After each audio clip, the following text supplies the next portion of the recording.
Hi, I'm Dave with another episode of I'm Glad I Heard That. And today I'll be interviewing my mother, Lorre Frank. Good afternoon, Lorre. Hello, Dave. I've been a big fan of this podcast and a really big fan of yours.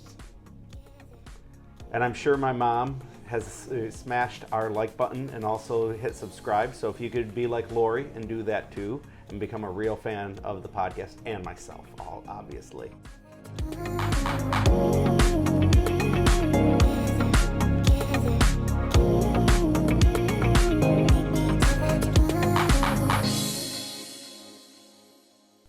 My mom has been my mom, I think my whole life, if I look back at it, probably all 43 years, she's been my mom. And so obviously there are many things I could talk to her about, a lot of things that I've appreciated about how she's lived her life and things that she's taught me and my sisters. But today I just wanted to spend a little bit of time talking about a love that my mother and I share, and that's for the place of Faith Troy. We both love this church for a variety of reasons. I know for me personally, Faith is the place where I met Jesus for the first time, and the adults here just poured into my life so much. And how we got connected to our church was because of my mom. And so I wanted to kind of take a step back and ask, when did you first start to interact with the church Faith, and how did that happen? Well, I've told this story a lot, so maybe a lot of people have already heard it. But back in 1974, I had just got out of the charismatic movement. Well, not out of it, but I had taken classes and all their sessions, and they said to find a Bible-based church. And I was Catholic at the time, never opened the Bible. And one of the girls that went through the class with me, she said, I heard they're starting a Bible study at this little church in Troy. So I came, and at the time, my second daughter was what now would be classified separation anxiety. And I was asked to take her out of, when I was on the bowling league, I was asked not to come back. I started the nursery at the Catholic Church.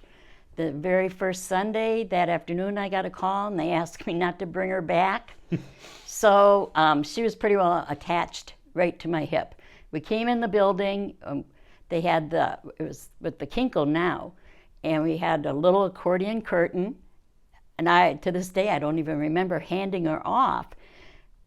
She went behind the curtain, and I went to my very first Bible study. They never brought her out to me. She never cried.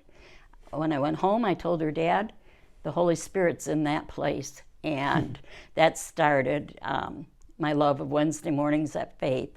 And so I've been involved with the women's ministry about at least 80% of all these years. We didn't become members as a worshiping family till Dave was like 12, and because we had lived out in Richmond and that. We finally moved back to Sterling Heights, and I was thrilled to finally become a real member. And that's how it all started. What's funny is my mom and I, she lives with us, and it's so interesting because I've heard this story. I never heard that part about Courtney. I never heard about the whole separation anxiety or anything like that. And that's just, it's really neat that I got to learn that. I didn't want to say it with a negative tone because you suffered from it also. Oh. I never knew that either. I had separation anxiety. Well, I was a sick child. I had lots of health issues. They were both sick children. Yeah, we had health issues, so that's why. That's why. Yeah, that's why. So that's great. And then, what was interesting is one of the things is when we moved here, I remember my mom saying, hey, we're going to go to this church, and I'm a 12-year-old kid, and I don't want anything to do with church and so forth. And she goes, tell you what, you go one time, and if you don't like it, I'll never make you go again. And then as a 12-year-old boy, it's like, I'll take that deal all day, every day. And I went for the first time, and I loved it, and you never had to ask me to go to church after that. Well, I probably should have corrected you on that story, because if you lived in my house, you went to church on Sundays. The deal was try Wednesday nights. Oh yeah. And if you don't like Wednesday night, then you don't have to do that. But yeah, you would have always had to go to church. Right. I don't care where your heart was. Some of our family's most unholy hours were the drive to church. I remember being in the van or in the station wagon driving to church in Richmond, and the level of cursing and yelling at each other on the way to church was just wonderful. And so, Yep. I always liked having that reminder that we need a Savior. yeah, none of us we never lacked for what should we confess. You know, we had what happened in the car on the way in. All right, and so how has being a part of faith for all these years helped your relationship with Jesus grow? Well, how did I want to word it? Because it was so good. Because it made it very, very easy for me to learn to love him and realize that I always knew he was real, but nobody in my life ever talked like that. And like I said, my first Bible study, Elise was sharing how when she was 5, she was packing her bags to go live with Jesus. And I fell in love with her at that moment because that's how real he was to me too. Yeah, because you started to believe in Jesus when you were, what, 7? 8 years old. 8 years old. Just knew. Yep. I said, if you're real, you know, I was at church. I didn't want to be there. And I go, well, if I'm supposed to be here, you had better show me why. And I was in the Catholic Church. The Mass was still in Latin, so I was clueless. And I opened up my little missalette, and there was the English on the left side and the Latin on the right. Once I could read what we were doing there, it's all been all uphill from there. Wow. You know, and one of the things I just want to encourage people with, a lot of times there is a believer in a family as a parent, whether that be the dad or the mom. And, you know, they're always so concerned about, like, well, if both of us don't believe, then how are our kids going to know about Jesus? And I just know from the guys I work with or different things like that, so many of us, it was typically the mom who was the spiritual leader at the beginning, especially. And so I just want to encourage you with that. It's like if you're the only parent who believes in your relationship or whatever, there's hope there because the Holy Spirit's working through that. And for all of us as kids, it's like me and my sisters, we all believe in Jesus, and it's a wonderful thing. How we express it is completely different. How we live it out is different. But like, not one of us doesn't believe or love Jesus, and it's been very cool. And that started with this 8-year-old in a Latin Mass going, God, you got to do something here. Yep. And he did. Yep. You know? He did.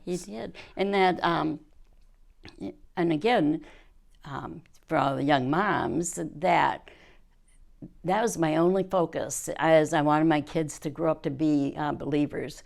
As they like to tease me, I never cared what they did in school as long as they had good citizenship.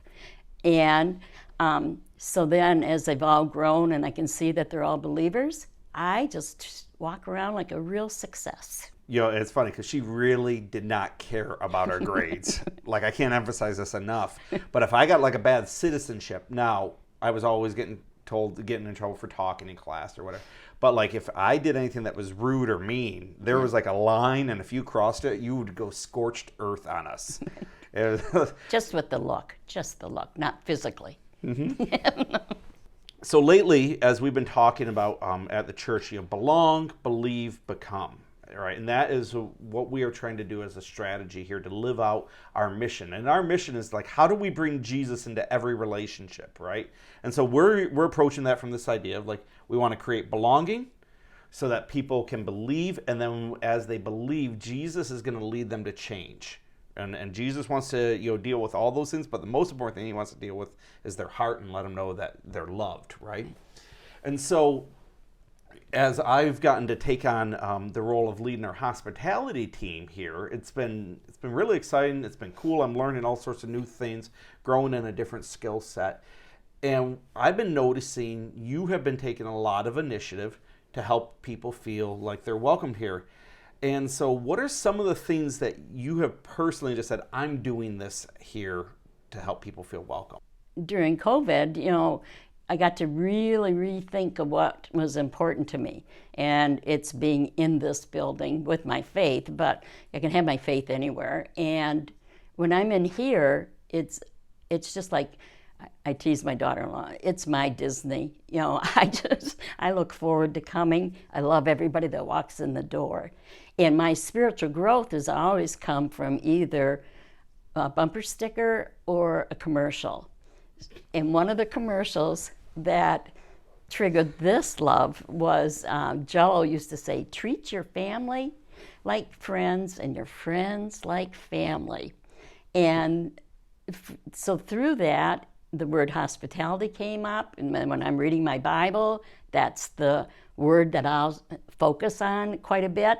And in I looked it up, the biblical definition is, treat strangers like family, and just share everything you have with whoever needs it. So then when people come in here, I tell, my instinct is that we're already family, because you're in this building, you're part of God's family, and so like during the worship service, it feels to me like Sunday dinner with your family. And then the extra stuff you do around here, I was trying to think of, it's like my kids, for their birthdays and everything, what do you want for your birthday? To be with my cousins. And that's the way it feels when you are, in Bible study, at Wednesday night dinner, whatever. It's just good to be with people that you have a connection with. And so when you come here, I just want to make sure that you know that you've really cheered me up. And, you and I, we've had lots of conversations over the years. Like, one of the things you've always told me, like with the kids, is like, she's always told me, your children can be shy. That's fine, but they can't be rude, right? And like, there's a distinction between that. Right. You can tell when a kid doesn't want to say hi or whatever, but there's a difference between that and being rude. And like if you're rude and you mean anything to my mom, you'll get the look, right? Like, and if she doesn't give you the look, then you don't mean anything to her, right? And that's kind of one of the things I've learned. But what is kind of interesting is, I think one of the times we were talking, you said you just kind of realized through COVID and this almost like a reset to like what we're doing with how you go to church, because you actually had to figure out, why am I going again, right? I did. You have 50 years of going, and then like you said, you didn't go for months, right, in person, and it's like, why am I doing this? And I'd always said, I'm always afraid if I missed 3 weeks, I'd never go back. I mean, and so then 3 months, then you do wonder, well, what is the purpose of it? And the first time I came, I went crazy mad. That did not go well. That did not go well. I stormed out of here. Do I tell them why? Go ahead. Well, it took a long time to figure out what upset me so bad.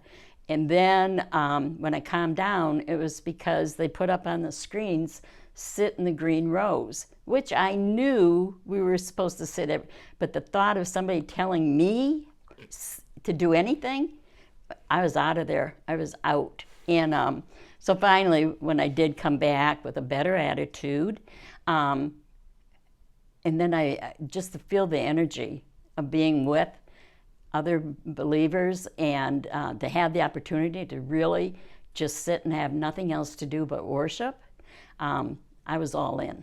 Yeah. I remember that Sunday because I'm in the lobby and I see my mom crying, leaving. I go, "Are you okay?"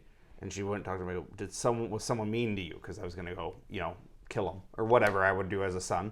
But you're like, nope. And then it took even weeks for you and I to talk about it. Like, there was a lot of you sorting it out, trying to understand. And also, I think there was a representation of just so much change, and that was that thing that really, another thing that changed, and and so that struggle that happened.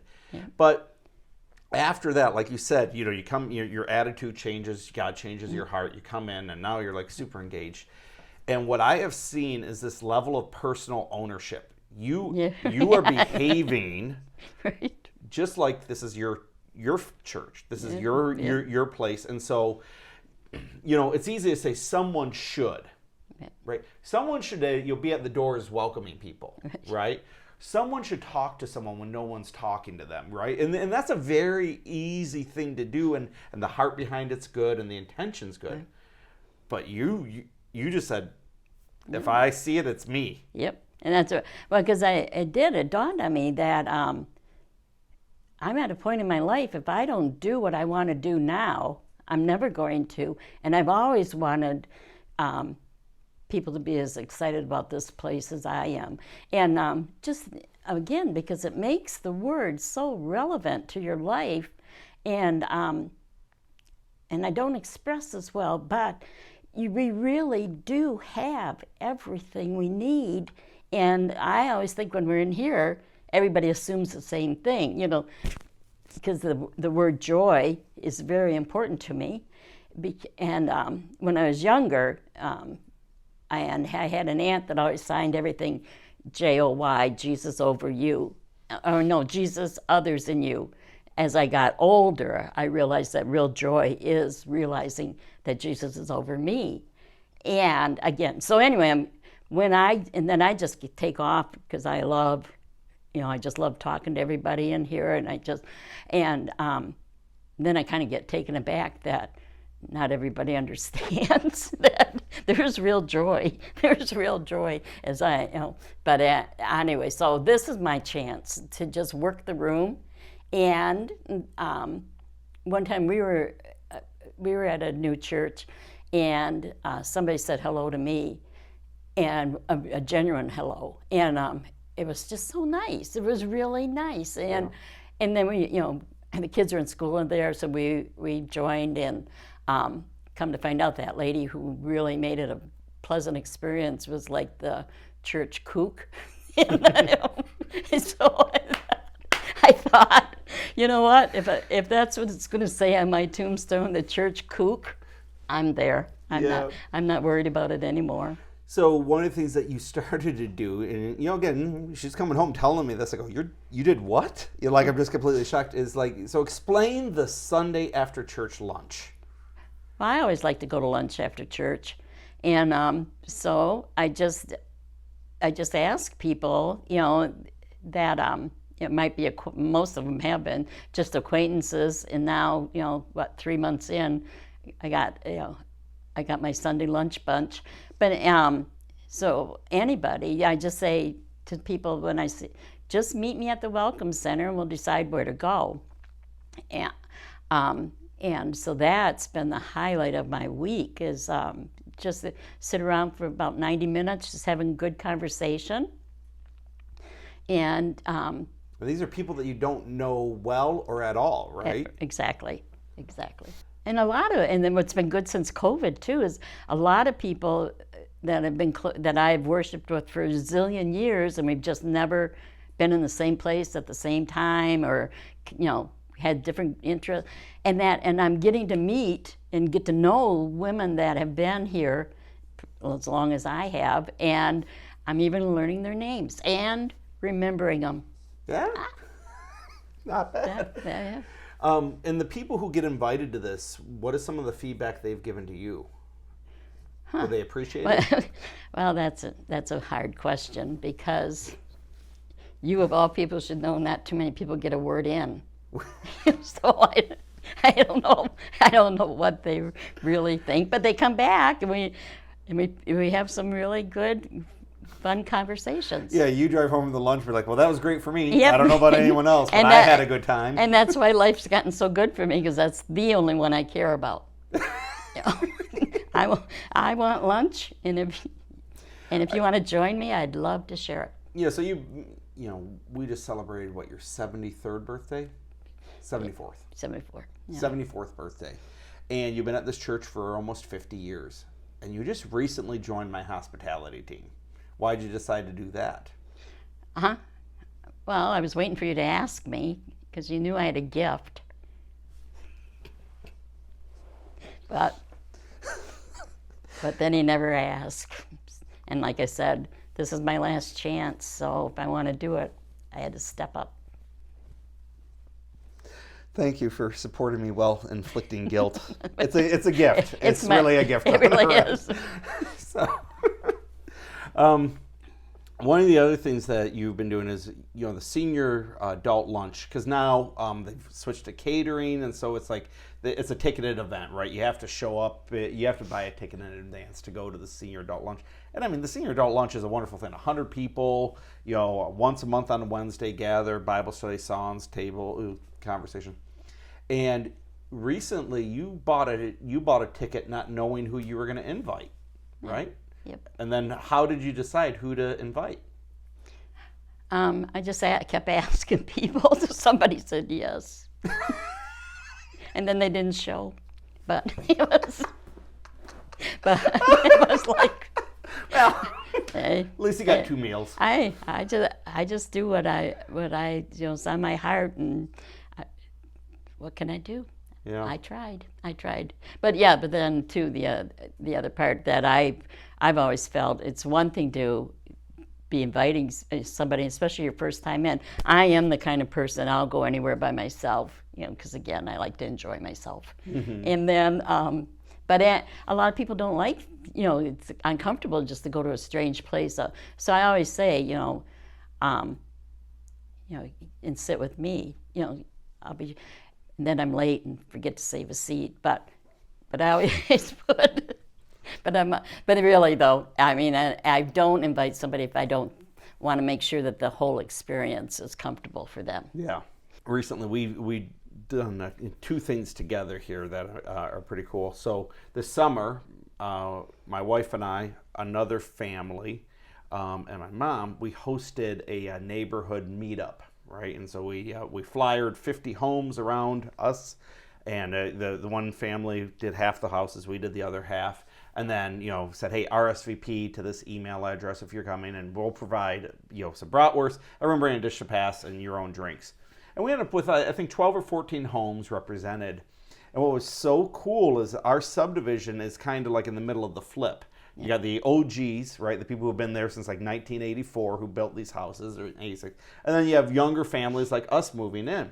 And about half the people were at your stage and season of life, and half were at our season. And so now obviously we all tried to talk to everyone, but at one point I looked over at the fire pit, and here's my mom working the room with the older crowd, and then here we are with the younger families talking to them, and it was like, and everyone just kept thanking us for doing this. Yep. And it was literally a Thursday night.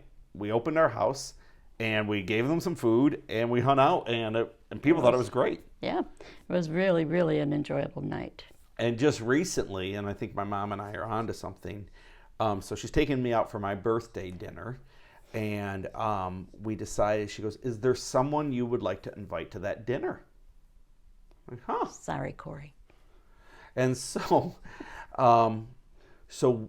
these neighbors that we hosted this meetup with, and me and Kristen have started to get to know them a little bit more. So we said, I texted them, I said, hey, my mom's taking us out to dinner. Would you like to join us? And kind of what we're learning is it's more fun to do it this way, because then there's, you're going to have certain questions you want to ask. I'm going to have questions I want to ask Chris, and then at the end of the night, it's like that conversation just flows so well, because all we want to do, us 3 people, is get to know them. Yep. And it's just like, it's a really cool way to offer care and hospitality to people. Is like when you do it with your friends. Yep. It's like, that's just way more fun than trying to do it alone. But I do appreciate for, lots of different seasons, you just really, you went at it alone at certain times. If you saw someone not being talked to, you didn't look around and go, well, where's the pastor? They should be talking to him, right? Like, you went over and handled it, and it's great. I know. That's why I tell people at the Welcome Center that, can I ask you something? I go, yeah, I love to make up answers. I don't know what's going on around here, but I can make it up. Well, and even that, and this is one of the things, it's like, if you're just honest with people, it's so much easier. It is. Right, like one person is expected to know the 125 things that happen in this place at what dates, times, and rooms. It's like, no, there's the internet for that. So yep. we can know that. So yeah, and again, it's just fun, and the other good thing that's a really delightful thing to get involved in is new members. Because a lot of times you get all caught up in the stuff that's going on here, and you forget what a delightful and wonderful place we are and how blessed we are. And you get in with the new members, and they're just so happy to be here, and they tell you, the experiences they had, that brought them here, and it just makes you fall in love with the place all over again. Okay.